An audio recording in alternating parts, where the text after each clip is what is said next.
Hello watch enthusiasts and welcome to Watch Chronicler. It should have been a new beginning for Omega. It should have been a revolution. It should have been the next chapter.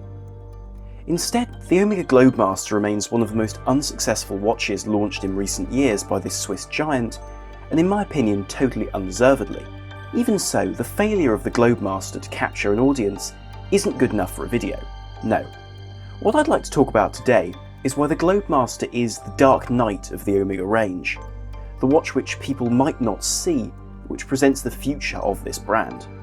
A lot of us have looked through an Omega boutique window. Perhaps your eye was caught by the effortlessly cool Seamaster 300M, or maybe by the spectacle in ceramic which is the Speedmaster Dark Side of the Moon.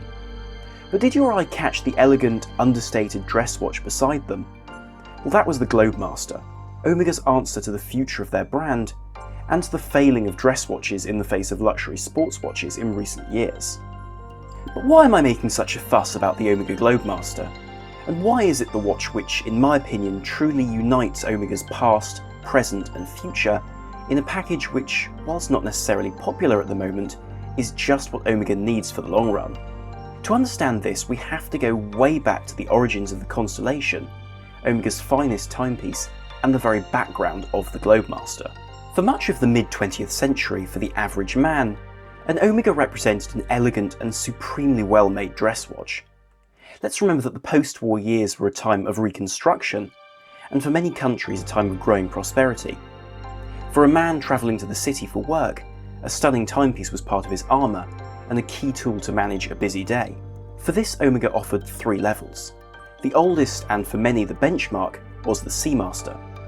Launched in 1948, this watch introduced widespread water resistance to the Omega collection.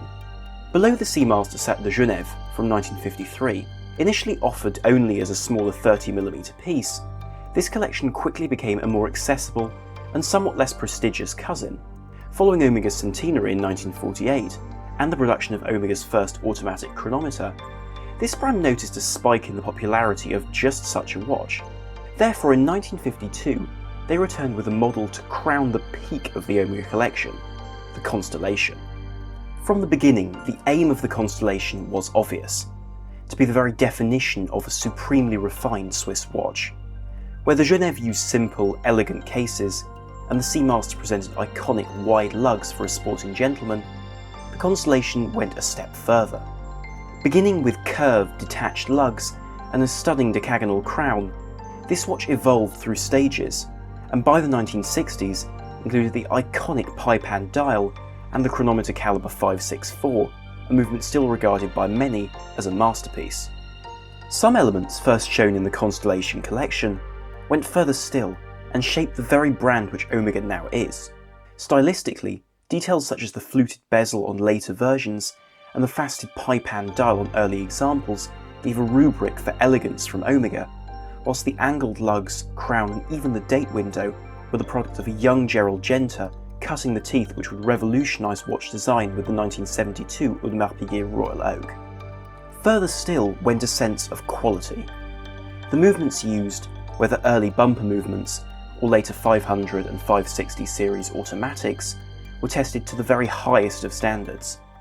In fact, to this day the embossed image of the observatory on the caseback, joined by 8 stars to symbolise Omega's achievements, remain a guarantee of quality. However, the harsh reality had to hit this near-flawless collection eventually, and that came in the 1970s. During this time, a struggling Omega put out the 1000 series movements which, whilst innovative, simply lacked the quality and the development needed to outdo their predecessors and to be a reliable platform. With these movements came inferior watches which, without being overly sentimental, lost the charm and the 1960s wonder of their forebears. Perhaps you could say that the 1980s Manhattan collection, with its integrated bracelet, brought back some attention to the Constellation, yet to be perfectly honest, this design has looked woefully dated since the 2000s. So where does the Globemaster fit into this tale? Well, first announced in 2015, the Globemaster was designed to present the next chapter for Omega, an era of arguably the best movements on the market. Most importantly, the Globemaster brought together what made Omega's collection in the 1950s and 60s such a success in a single, magnificent package. the stunning quality of the Constellation and the durability of the Seamaster with a generous portion of the value for money professed by the Genève range. If you're enjoying this video, head over to watchchronicler.com to read all about the watches you should be paying attention to. Have a look there to read in-depth articles about the watches you see on the YouTube channel and many, many more. And follow Watch Chronicler on Instagram to always know about the very best of the watch world. As a full package, this 39mm watch presented appeal to both vintage and modern watch enthusiasts. For the lovers of classic Omega, the dial was a traditional pie pan shape, the bezel was the shallow fluted affair instigated by the old Constellation, and on the caseback was a medallion to state this watch's credentials and its history.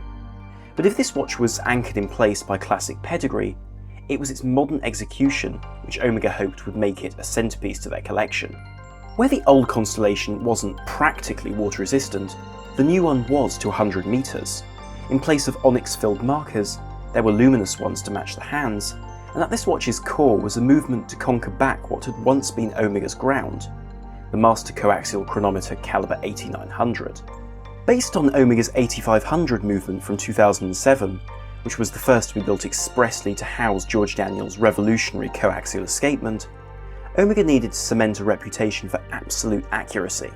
They'd already added a balance bridge, free-sprung balance, and a movement which could jump between time zones, but with their MATAS Master Coaxial Chronometer certification process, they intended to create the ultimate chronometer. In this aim, Omega, with the aid of immense research and development, made a movement capable of resisting 15,000 Gauss of magnetic flux, something never achieved previously in a movement this refined. Oh, and a year later, Omega launched the annual calendar version to add yet another superbly practical and genuinely exciting complication to the mix. So the perfect men's watch, genuinely appropriate for every occasion, with phenomenal features and complications, and a movement to defeat any logical opponent. Even the design was as elegant as it was well executed, from the dial colours to the brushed and polished case. The only question which remains is why the Globemaster never fulfilled its role as the absolute pinnacle of Omega's range, and why on the whole, we all had an excuse to buy something else instead. Well, in my opinion, the Globemaster simply came at the wrong time. In fact, it was beaten to market by Omega's very own watches which subsequently vastly outsold it. You see, the 8900 movement showcased by the Globemaster was undeniably revolutionary for the brand. However, there was a snag. Omega launched all the same features in other watches in the years preceding. First announced in 2013, Omega launched the Aquaterra with the 8508 anti-magnetic movement, a virtually identical movement which achieved essentially the same job. A year later, the new Seamaster 300 brought the 8400 caliber, their first movement to offer the aforementioned features in a routine production form. Unsurprisingly, when the Globemaster's 8900 movement came along offering nothing more than the date and the rigorous METAS certification which could be passed by the other movements mentioned, there really wasn't very much left. More troublingly, the 2010s spelled a time of relative disinterest with dress watches, alongside the meteoric rise of sports watches from Rolex and Omega alike.